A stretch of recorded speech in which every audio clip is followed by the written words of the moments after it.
मैं हर्ष कुमार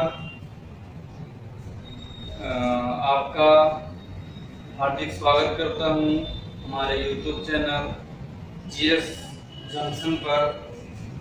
और आज से हम एक अपने चैनल पर एक नई शुरुआत करने जा रहे हैं, जिसमें हम बात करेंगे भारतीय इतिहास के कुछ महत्वपूर्ण टॉपिक्स पे, और धीरे धीरे करके जानेंगे कि भारतीय इतिहास किस तरीके का रहा है और इसमें हम क्या क्या चीज सीखने को मिला। भारतीय इतिहास पढ़ना इसलिए भी जरूरी है क्योंकि जो हमारी अभी शिक्षा पद्धति चली आ रही है उसमें बहुत सारे कॉम्पिटिटिव एग्जामों में, बहुत सारे क्या सभी को कह लीजिए, सभी कॉम्पिटिटिव एग्जामों में भारतीय इतिहास से बहुत सारा क्वेश्चन होता है।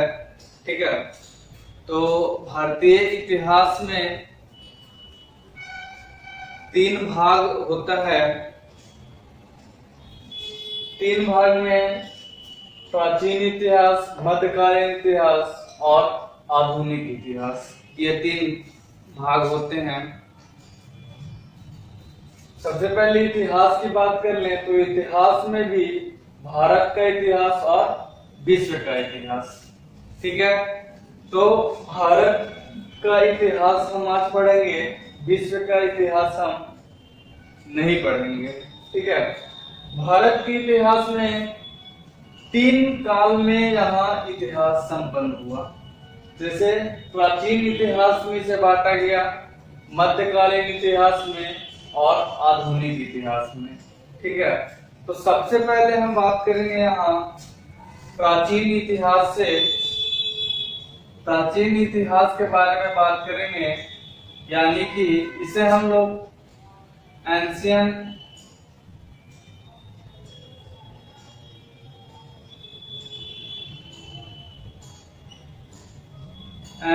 हिस्ट्री भी कहते हैं, और मध्यकालीन को मिडाइवल हिस्ट्री भी कहते हैं। ठीक है, और आधुनिक इतिहास को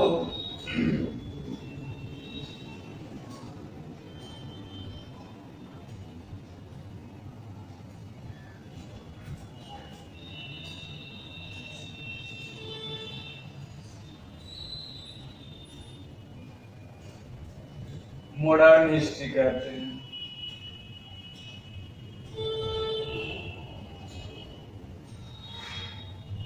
ठीक है, तो 3 कालीन इतिहास था हमारा भारत का।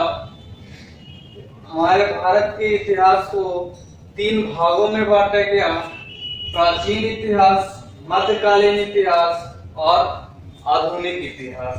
ठीक है, अब हम पहले चलेंगे प्राचीन इतिहास की ओर, उसके बाद फिर चलेंगे धीरे धीरे मध्यकालीन इतिहास की ओर, और फिर चलेंगे आधुनिक इतिहास की ओर। तो आज हम बात करेंगे प्राचीन इतिहास के बारे में। प्राचीन इतिहास को भी मैंने 13 भागों में बांटा है। ठीक है, ऐसे इसमें और भी भाग थे, लेकिन जो सबसे इम्पोर्टेंट टॉपिक्स है जिससे क्वेश्चन अराइज होता है सभी कॉम्पिटिटिव एग्जामों में, उन सभी से मैंने 13 भाग को छांट कर निकाला है, जो कि काफी इम्पोर्टेंट है कॉम्पिटिटिव एग्जामों के लिए। ठीक है, तो यहाँ पर प्राचीन इतिहास में सबसे पहला टॉपिक जो आता है, सबसे पहला टॉपिक आता है प्रागैतिहासिक काल। ठीक है, पहला टॉपिक आता है प्रागैतिहासिक काल, और फिर अगर हम उसके आगे बढ़े तो दूसरा टॉपिक आता है सिंधु घाटी सभ्यता। ठीक है, सिंधु घाटी सभ्यता, इससे काफी क्वेश्चन पूछा जाता है। ठीक है, फिर थर्ड की अगर बात कर लें तो थर्ड में आता है वैदिक इतिहास, ठीक है, वैदिक सभ्यता के बारे में आता है। फिर अगर फोर्थ की हम बात कर लें तो महाजनपद, ठीक है, फोर्थ में हम महाजनपद, यहाँ 16 महाजनपदों में 16 महाजनपदों में भारत को बांटा गया था, ठीक है। कितने? 16 महाजनपद थे। ध्यान से सुनिएगा दोस्तों, अगर हम फिफ्थ की बात कर लें तो इसमें हम कुछ धर्मों के बारे में जानेंगे, जैसे कि जैन धर्म, बौद्ध धर्म, शैव धर्म, वैष्णव धर्म को मानने वाले। अगर हम सिक्स में बात करेंगे तो उसी को मैंने दो टॉपिक्स में बांट दिया, फिफ्थ और सिक्स, जिसमें फिफ्थ में जैन धर्म, बौद्ध धर्म, शैव धर्म और वैष्णव धर्म, और सिक्स में मैंने बांटा है इस्लाम धर्म, ईसाई धर्म और पारसी धर्म को, ठीक है। तो यहाँ तक 6 टॉपिक हो जाता है। अगर हम आगे फिर बढ़ते हैं तो आगे हम देखते हैं 7th टॉपिक में, तो वो होता है फिर मगध राज्य का उत्कर्ष, ठीक है। मगध राज्य का उत्कर्ष काफी इंपॉर्टेंट टॉपिक है, मगध राज्य का उत्कर्ष, और इसमें बौद्ध धर्म सबसे इंपॉर्टेंट है, इस्लाम धर्म, ठीक है, ईसाई धर्म भी इंपॉर्टेंट ही माना जाता है, जैन धर्म भी काफी इंपॉर्टेंट है, ठीक है। फिर अगर हम यहाँ से चले 7th के बाद, मगध राज्य का उत्कर्ष के बाद अगर चले तो हम यहाँ पे पढ़ेंगे फिर मौर्य साम्राज्य, ठीक है। मौर्य साम्राज्य भी काफी इंपॉर्टेंट है, मौर्य साम्राज्य। उसके बाद इसी में हम आगे पढ़ेंगे ब्राह्मण साम्राज्य के बारे में, ठीक है। अगर 9th टॉपिक की ओर चले, 9th की ओर, तो ये वह कुषाण वंश, जिसमें हम लोग कनिष्क के बारे में पढ़ेंगे। कुषाण वंश का सबसे शक्तिशाली राजा कनिष्क था, और इसी से काफी इंपॉर्टेंट क्वेश्चंस अराइज होकर आता है, ठीक है। अगर हम 10th टॉपिक की ओर बात करें, 10th टॉपिक, तो ये होता है गुप्त साम्राज्य, ठीक है। गुप्त साम्राज्य के बारे में पढ़ेंगे, जैसे चंद्रगुप्त फर्स्ट, चंद्रगुप्त सेकेंड, समुद्रगुप्त, ये सब के बारे में पढ़ेंगे। ये भी काफी इंपॉर्टेंट टॉपिक हिस्ट्री का माना जाता है, इससे भी काफी क्वेश्चन अराइज किया जाता है। अगर हम बात करें 11th टॉपिक की ओर, तो पुष्य भूति या फिर वर्धन समाज वंश, ठीक है, पुष्य भूति या फिर वर्धन वंश, जिसमें हम लोग हर्षवर्धन के बारे में पढ़ेंगे, हर्षवर्धन, और भी इनके इस वंश के कई राजाओं के बारे में पढ़ेंगे, लेकिन सबसे जो प्रतापी राजा थे वो हर्षवर्धन थे, ठीक है। तो और अगर हम 12th टॉपिक की ओर बढ़े तो इसमें हम ध्यान सुनेंगे कि दक्षिण भारत के प्रमुख राज्यवंश, ठीक है, दक्षिण भारत के प्रमुख राज्यवंश। इसमें भी हम 3-4 भाग में इसे भी बांटते हैं, जैसे कि पहला इसमें पढ़ेंगे हम पल्लव वंश के बारे में, और दूसरा पढ़ेंगे चोल वंश के बारे में, तीसरा पढ़ेंगे राष्ट्रकूट वंश के बारे में, और चौथा पढ़ेंगे चालुक्य वंश के बारे में, ठीक है। हम 13th टॉपिक की ओर बढ़ते हैं, और इसमें हम पढ़ेंगे राजपूत राजवंश की उत्पत्ति। अब राजपूतों की किस प्रकार से भारत में उत्पत्ति हुई और इन्होंने किस प्रकार से भारतीय समाज पर यानी भारत पर कैसे राज्य किए, तो ये है हमारा प्राचीन इतिहास, ठीक है। इसमें हम 13 टॉपिक में बांटे हैं, जिसमें प्रागैतिहासिक का सिंधु घाटी सभ्यता, वैदिक सभ्यता, महाजनपद, जैन धर्म, बौद्ध धर्म, शैव धर्म, वैष्णव धर्म, इस्लाम धर्म, ईसाई, पारसी। फिर 7th टॉपिक में मगध राज्य का उत्कर्ष के बारे में पढ़ेंगे, काफी इंपॉर्टेंट टॉपिक। मौर्य साम्राज्य, ये भी काफी इंपॉर्टेंट टॉपिक। ब्राह्मण साम्राज्य, कुषाण वंश जिसमें राजा कलिक्स के बारे में हम लोग पढ़ेंगे। गुप्त साम्राज्य, ये भी काफी इंपॉर्टेंट टॉपिक माना जाता है। फिर पुष्यभूति वर्धन समाज, ठीक है, वंश जिसमें हर्षवर्धन के बारे में पढ़ेंगे। और अगर हम 12th टॉपिक चले तो ये दक्षिणी भारत के प्रमुख राजवंशों के बारे में पढ़ेंगे, जैसे पल्लव वंश, चोल वंश, राष्ट्रकूट वंश, चालुक्य वंश। और 13th टॉपिक के बारे में हम अगर जाने तो राजपूत राजवंश। इसमें हम जानते हैं सबसे पहला टॉपिक सिंधु घाटी सभ्यता के बारे में। इसमें भी हम पहले जानेंगे कि विश्व की प्रमुख सभ्यताएं, ठीक है। विश्व में 4 सभ्यता के बारे में पढ़ाया जाता है।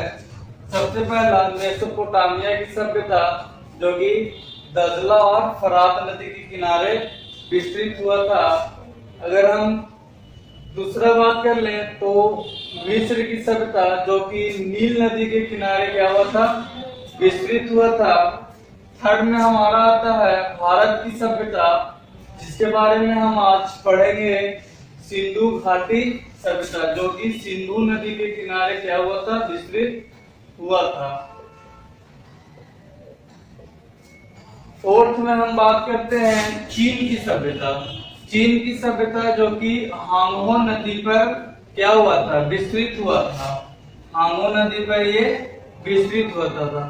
तो विश्व की 4 सभ्यताएं, मेसोपोटामिया की सभ्यता तलाब और फरात नदी पर, और सेकेंड में मिस्र की सभ्यता जो कि नील नदी पर। थर्ड में भारत की सभ्यता, जिसे हम सिंधु घाटी सभ्यता या हड़प्पा सभ्यता, या तो फिर ये सिंधु नदी पर क्या हुआ था, विस्तृत हुआ था। आगे चीन की सभ्यता, जो कि हांगहो नदी पर विस्तृत हुआ था, ठीक है। तो ये 4 प्रमुख सभ्यताएं हैं जो पढ़ाया जाता है, जिसमें हम बात करेंगे आज भारत की सभ्यता के। तो चलिए दोस्तों, हम अब बात कर लेते हैं सिंधु घाटी सभ्यता की लिपि के बारे में। तो इसकी लिपि जो थी वो भाव चित्रात्मक लिपि थी। भाव चित्रात्मक लिपि का मतलब होता है कि किसी भी चीज को चित्र के रूप में लिखकर अपने भाव को प्रकट करना, ठीक है। चित्र के रूप, चित्र को उड़ेक कर, चित्र को छापकर अपने भाव को प्रकट करना। तो सिंधु घाटी सभ्यता का जो लिपि था, पहला टॉपिक में लिपि, ठीक है। तो लिपि जो था वो बहुत चित्रात्मक लिपि थी यहाँ की। जैसे कि ये जो लिखा हुआ है, हिंदी में लिखा हुआ है, तो इसे हम लोग देवनागरी लिपि कहते हैं, ठीक है। क्या ये जो है किस लिपि में लिखा हुआ है, देवनागरी लिपि में लिखा हुआ है, ठीक है। तो उस समय की जो लिपि थी वो थी क्या, भाव चित्रात्मक लिपि थी, ठीक है, जो कि सर्पिलाकार होता था, ठीक है, इस तरीके का होता था। और इसमें इस तरीके से सर्पिलाकार बनाकर चित्र को बनाया जाता था, ठीक है।